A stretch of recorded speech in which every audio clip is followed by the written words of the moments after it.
boxing fans, I'm Smitty. Welcome to InThisCornerTV.com with light heavyweight champion Chad Dawson as he readies for Glen Johnson, a rematch, November the 7th. This one in Hartford, Connecticut. Chad, welcome. Thank you for having me. Always great to be here. Before we get to this fight coming up, let's talk about your last two battles with Antonio Tarver. Was it tough having to face him again? You pretty much handled him the first time, and then you had to immediately give the rematch. Was that difficult at all, mentally at least? Yeah, I mean, it wasn't too difficult. I mean, if you count the fact that I had beat him so easily the first time, and then, for me to have to give him a rematch, so I mean, in that point, it was kind of a difficult fight for me to get up for because I knew that, he always came back great for rematches. So, I mean, I was in shape for the fight. I prepared for it. So, and I beat him again, another unanimous decision. So, I mean, that means, in a sense, it's difficult. It was difficult because the last 2 years of my life have been faced around Glen Johnson and Antonio Tarver. I'm 27 years old. This is probably my second rematch with Glen Johnson. I fought Tarver twice. So that's 2 years. 2 years that I feel like, my career's been involved around these guys. So, ready to get past this fight. Beat Glen Johnson and go on. Move on to bigger and better things. And there's a lot of stuff out there. We'll get to that in a moment. But first, we'll talk about the Road Warrior, that first fight. You won it. Close fight, tough fight. What do you remember about that battle with him a year and a half ago? I remember everything about the fight. It was a great fight, exciting fight. I don't think the fight was as close as everybody thought it was. I mean, I know I got up. I know the first 5 or 6 rounds. I had the lead. I took the first 5 or 6 rounds. And then he caught me with a couple good shots in the earlier rounds. And that was just me being myself. If I get hit with a good shot, I'm gonna come right back. So, I got into a little slugfest with him in a couple rounds. I think just the fact that people saw me get hit with some hard shots. Not that they hurt me that much, but they see me get hit with some hard shots, and I didn't go anywhere. But I think that stuck in their minds, and they wasn't used to seeing me get hit, so that made the fight seem a little closer to them. You know what I'm saying? So I mean, this fight, we wanted to erase that whole thing. Let that fight go. In this fight, I'm going in focus, just like I was in the first fight with us. I was focused, but this fight I'm going to be more focused. I'm going to use my legs, use my boxing skills, outbox him. Glenn is an old warrior. He's not going to change. He's going to, what you see in Glenn is what you get. He's not bringing anything different.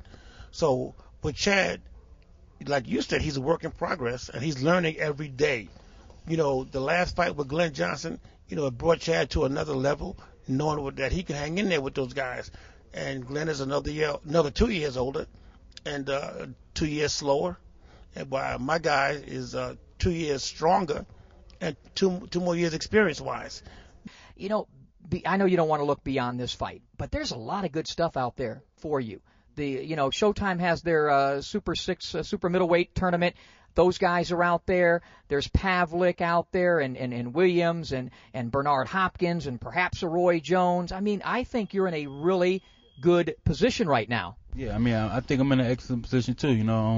Like you said, I don't want to look past Glen Johnson. Although I know what's going to happen on November 7th, I'm going to win. Nobody goes in and look to knock out Glen Johnson. I know I'm gonna outbox him, use my legs, use my hand speed.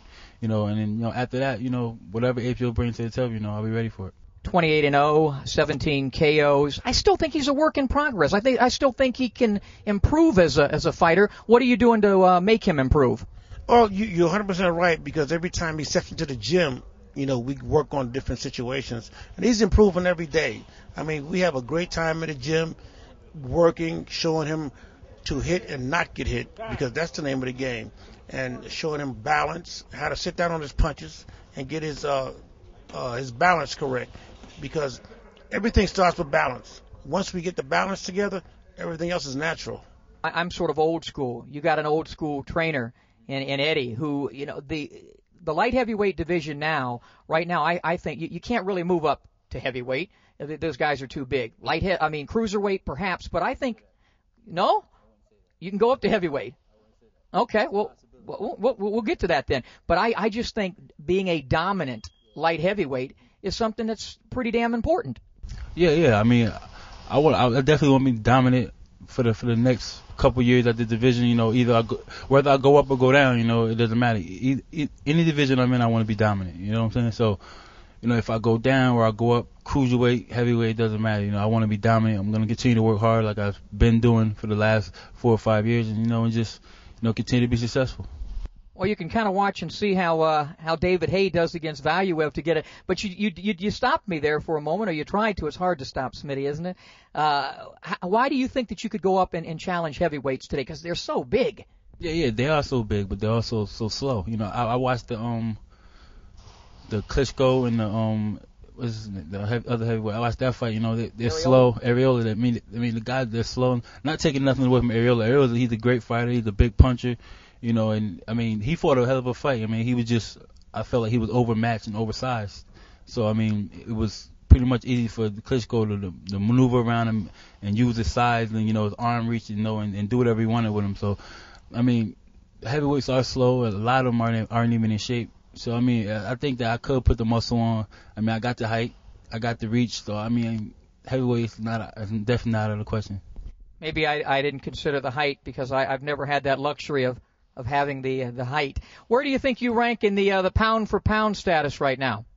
Pound for pound status, I mean, do I think I should be on that list? Definitely. I mean, I'm not going to say where I should be at, but I definitely think I should be on that list. And a prediction for your fight with the Road Warrior, Glen Johnson. What's going to happen? What's going to happen? Chad Dawson, total domination. I want everybody to erase the memory of the first fight. You know, this fight I'm going to totally dominate. I'm in shape. I mean, I feel like there's nothing that he could do to stop me. You know, he's a straight. He only has one style. He's gonna come straight forward. You know, he's not gonna back up. So that's why I'm gonna have to use my boxing skills and my legs. You know, I'm prepared to do that. Best of luck. Thank you. I appreciate it. Muhammad Ali, the greatest of all time. Now through In This Corner's exclusive arrangement with the San Francisco Art Exchange, you can own these rare images of the most iconic figure in sports history, Muhammad Ali. To find out more, call the San Francisco Art Exchange at 1-800-344-9633. That's 800-344-9633, or log on to sfae.com. Don't miss this limited opportunity. Muhammad Ali images exclusively at the San Francisco Art Exchange.